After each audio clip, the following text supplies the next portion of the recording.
Good morning. It's about 10 a.m. on Sunday, July the 3rd, and tomorrow is, of course, the 4th of July. We celebrate Independence Day here in the United States, and we have some guests coming over, and my children asked me this morning, Dad, can you build us a set of Yard Yahtzee dice?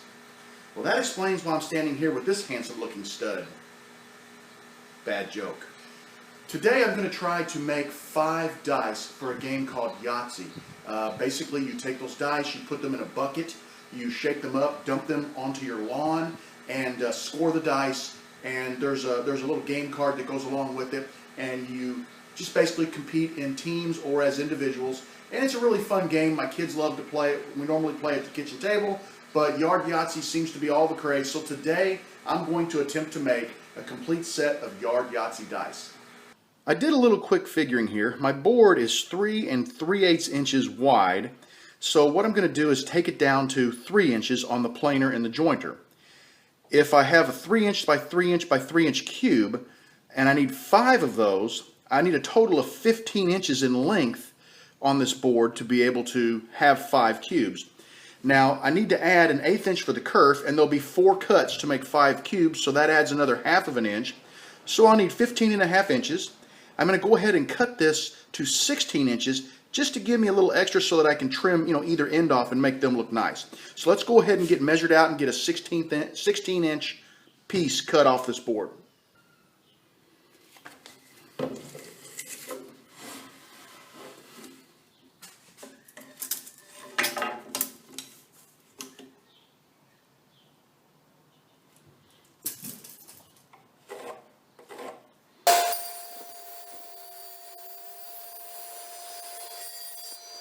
The blade on my table saw just couldn't quite cut through the entire width of this board, so I'm just going to take a handsaw, and it's relatively paper thin. You can see how easily it cut, and just knock it off. That's the beauty of having the extra wood here at the end, is I can come back once I plane this and joint it and have it closer to the 3-inch size. I can run it through the blade again and square the ends up without any trouble. I'm over at my jointer, and what I'm going to do is joint 2 sides of this board, and then I'll be able to take it to the planer and clean up the other 2 sides. I've got to be very careful not to take off too much material because I need to keep this blank at 3 inches by 3 inches square.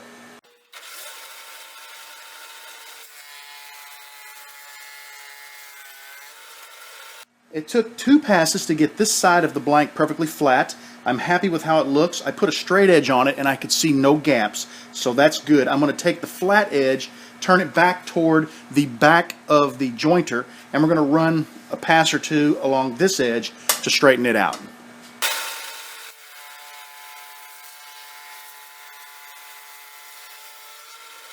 With 2 sides of my board jointed, I'm now going to head over to my planer, and I'm going to plane the other 2 sides down, and in hopes of getting a perfect 3-inch by 3-inch width on my board. What I'm going to do to make this a little easier is I'm just going to take my shop pencil, and these are the 2 sides that need to be jointed. By putting this squiggly line on here, I can run this through the planer, and when the line disappears, I know that it's a perfectly flat surface. But I'll be checking it every pass with my tape measure to make sure that I don't take it down too far. My hope is I can plane this off perfectly smooth and still have a pass or 2 left to really get it to the proper dimension. I've got my block planed down to 3 inches by 3 inches, and now I'm ready to go ahead and cut my individual die. The way I'm going to do that is, I don't want to bind against this fence and fight the fence, so I've brought a pin blank in. And the pin blank it's about 3/4 of an inch. It doesn't really matter what size of wood you use, but I'm going to lay this block of wood next to the blade, and I'll insert the pin blank here, and I brought the fence up to where I've got a nice fit.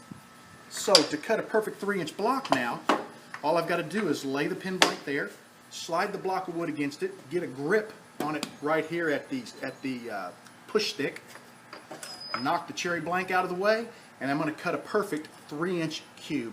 I'm going to start by just taking the end off of this blank, just squaring it up. I've got plenty of room since I cut it to 16 inches, and then we'll go ahead and start knocking off our 3-inch cubes.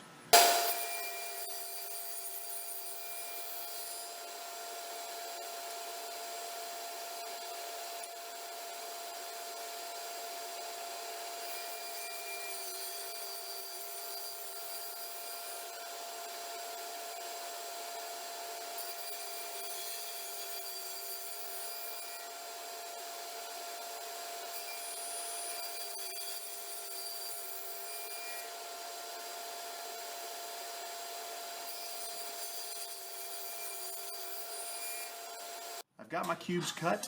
I'm real happy with how they've turned out. They are exactly 3 inches by 3 inches by 3 inches. I'm going to head over to the router now, and I'm going to use a round over bit and just basically clean up or soften up all the corners.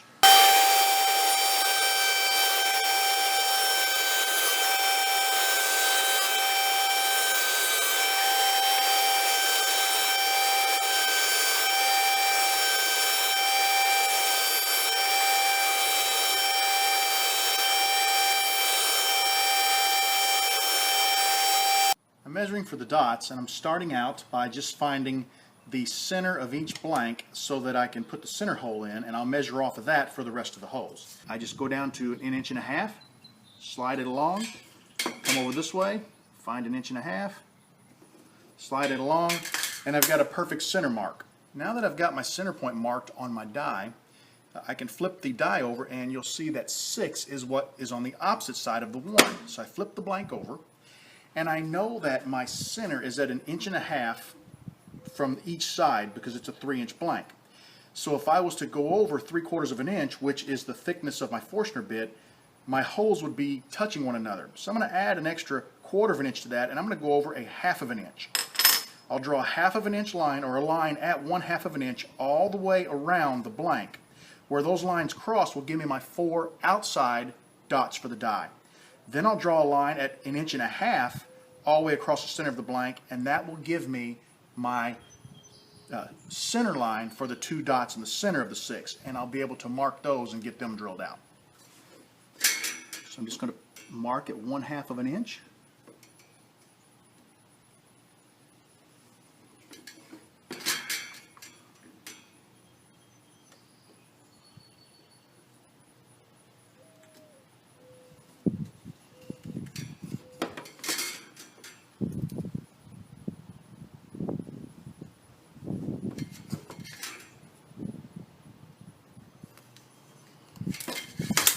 And you can see I've got my 4 corner points. Now I'll come down and I'll mark it 1.5 inches.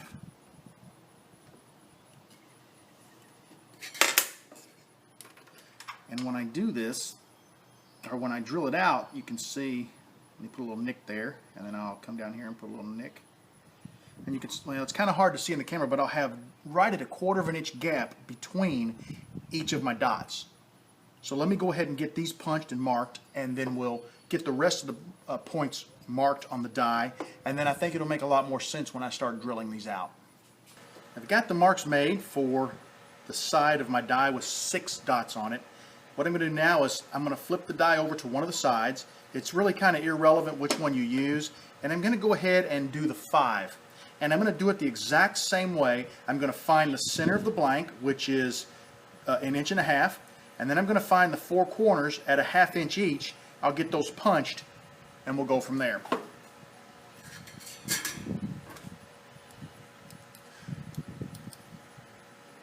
Okay, I'm marking the 1/2 inch marks on my die.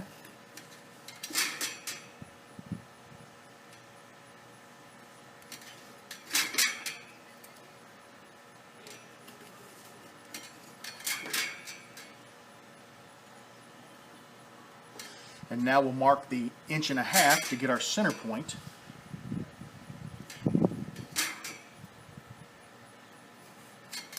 And we'll go ahead and punch them.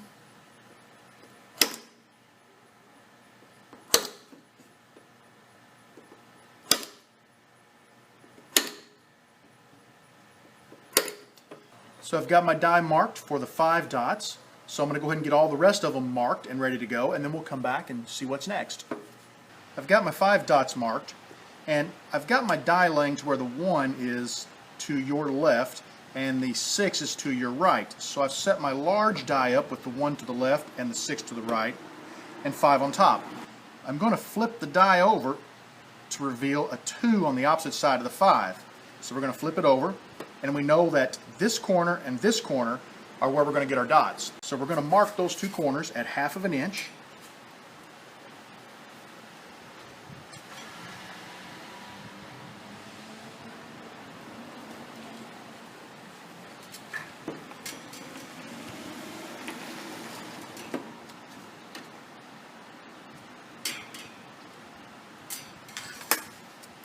And And now we can punch our die for the 2 dots.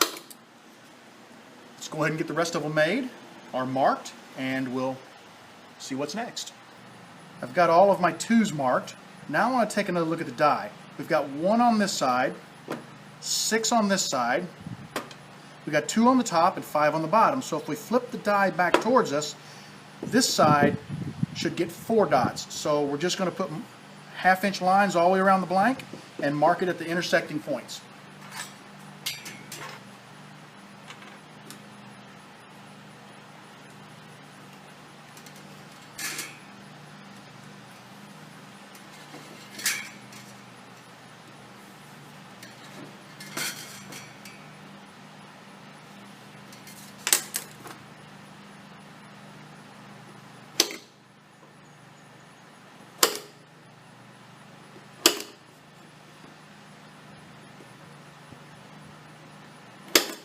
And I'll continue on and finish up the rest of my blanks.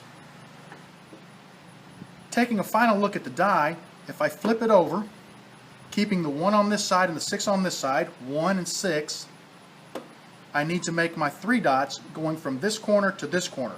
I'm going to start off by drawing 1/2 inch here and 1/2 inch here, and then I'll find 1 1/2 inch center, and I'll just mark my points.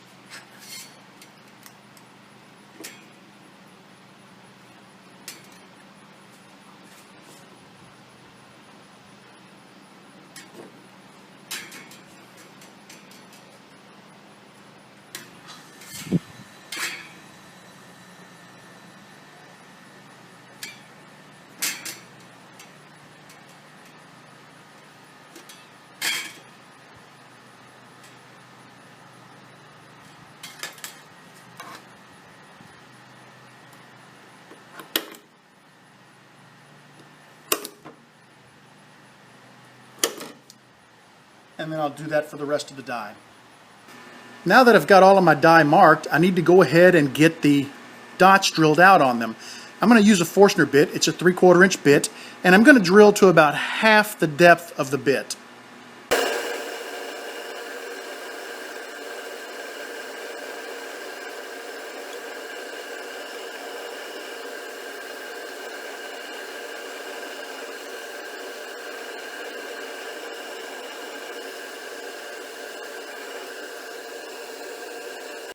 And I'll just continue on until all of my die are drilled out.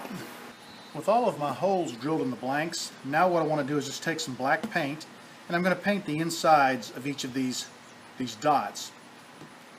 I'm not going to worry if some paint gets on the outside, because when I take my sander and sand off my lines, that'll all disappear.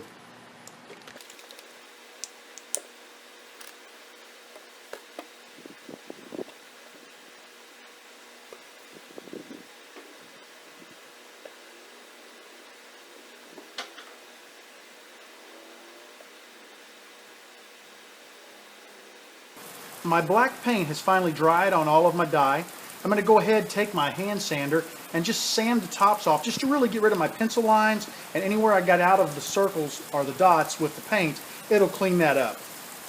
A little tip for you here: when you're sanding and you're trying to get all of the excess paint off that's spilled out of the little dots on your die, use a piece of cardboard that you didn't use to paint with, because you just keep putting the paint right back on.